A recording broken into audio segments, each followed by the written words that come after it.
PMDD shaped my life for 17 years before I could name it. I spent those years searching for answers, questioning my sanity, and desperately seeking treatments that actually worked.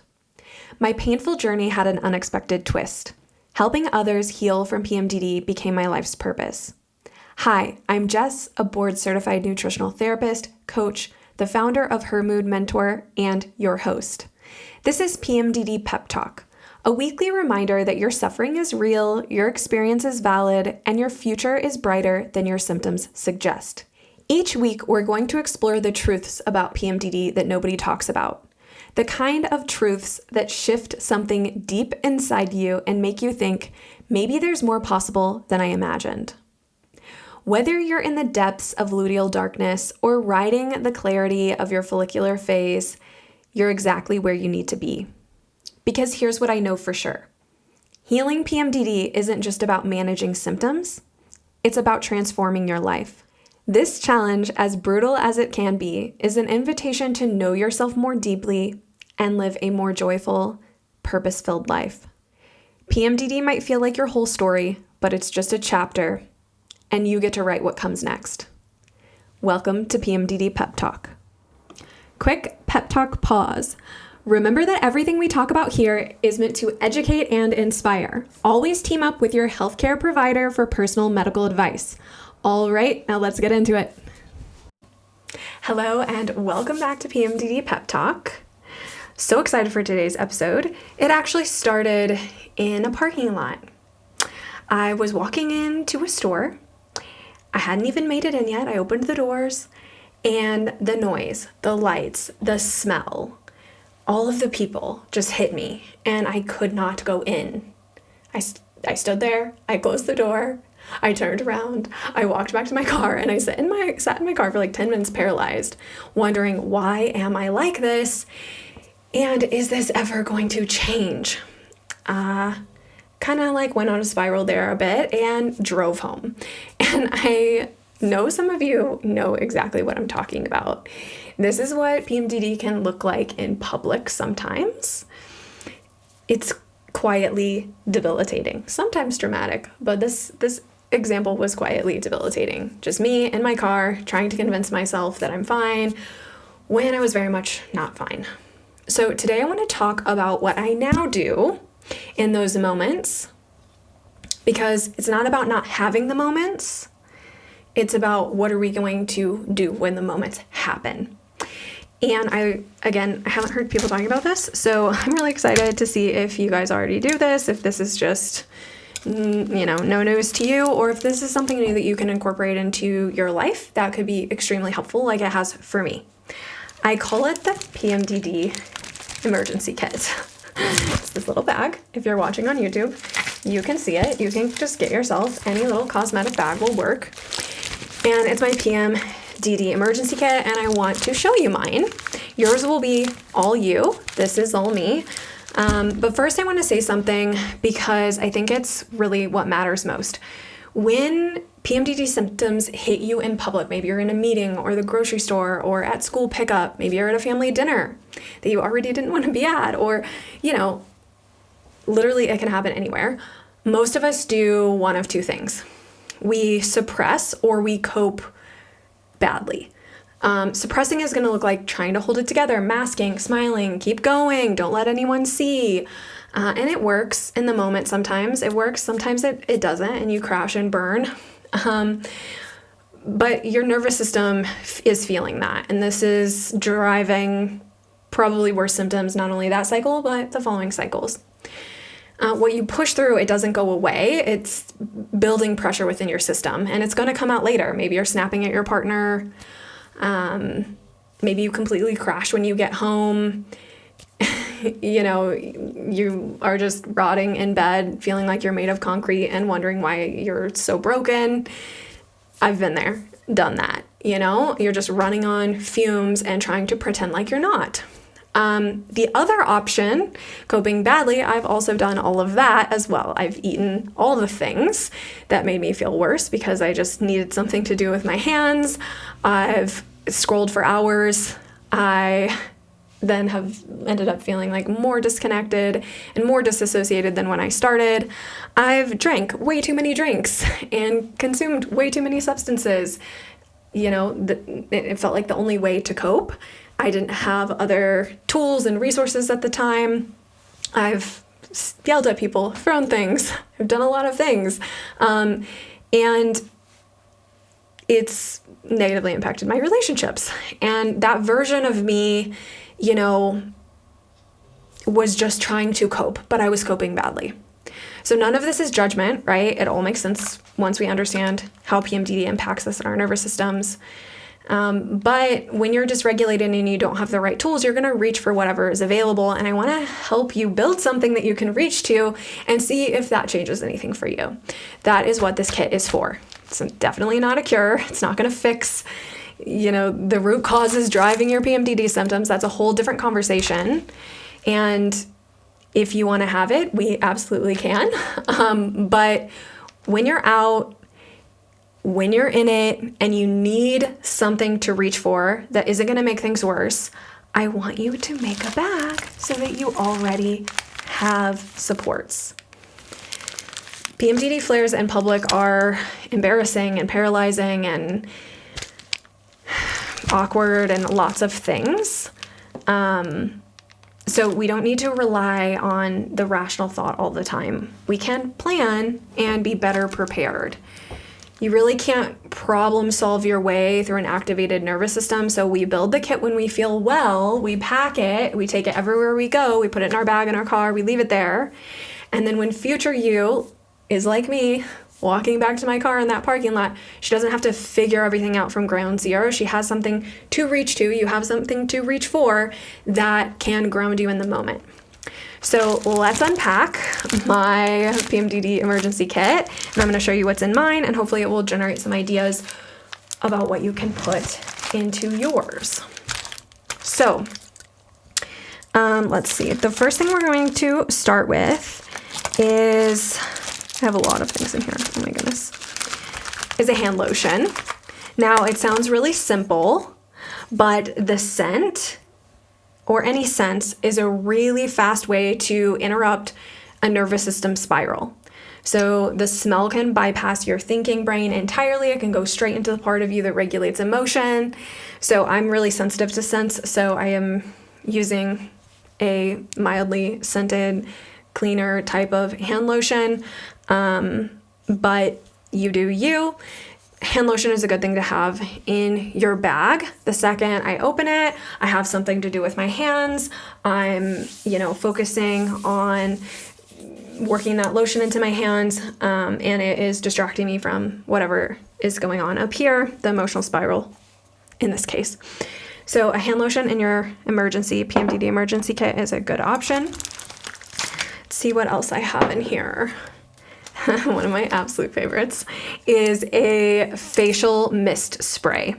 I've gone through a variety of these. Right now, the one I have in here is just a thermal spring water. Nothing supports me like this. Watch this. Again, a sensory thing. Oh, just amazing. So refreshing. So fantastic. I can't believe what a facial spray does for my mental state as I'm escalating. So getting yourself a facial spray, fantastic. You can get just a thermal spring water one like I have here, or a hypochlorous acid. Highly suggest that would be my first choice. Okay, the next thing that you definitely want to have in your PMDD emergency kit is going to be some earplugs.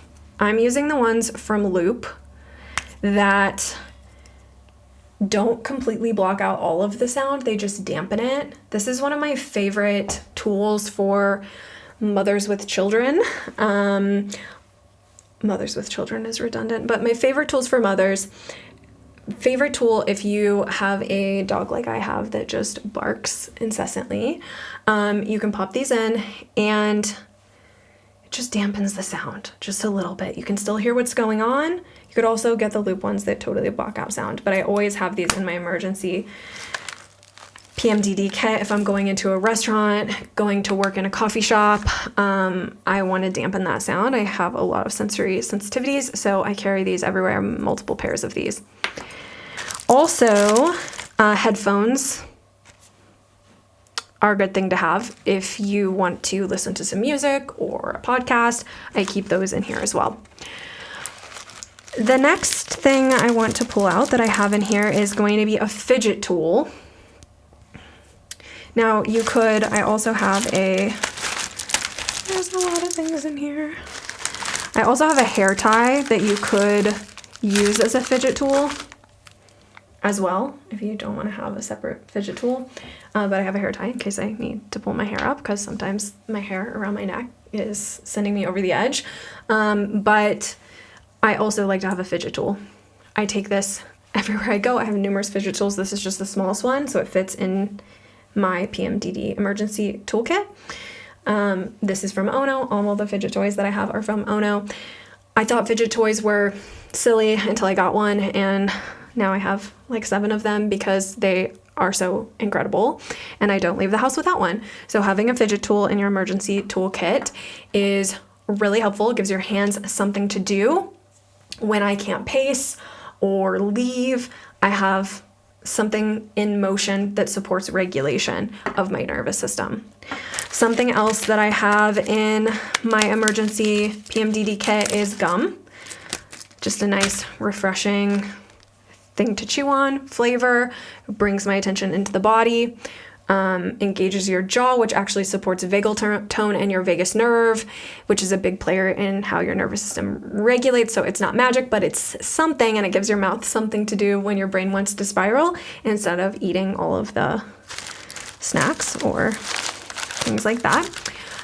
I also have eye drops. These are such a must-have. I have eye drops in my emergency toolkit. These are brand new. I haven't even opened them yet, but this is a must. I have to have eye drops at all times.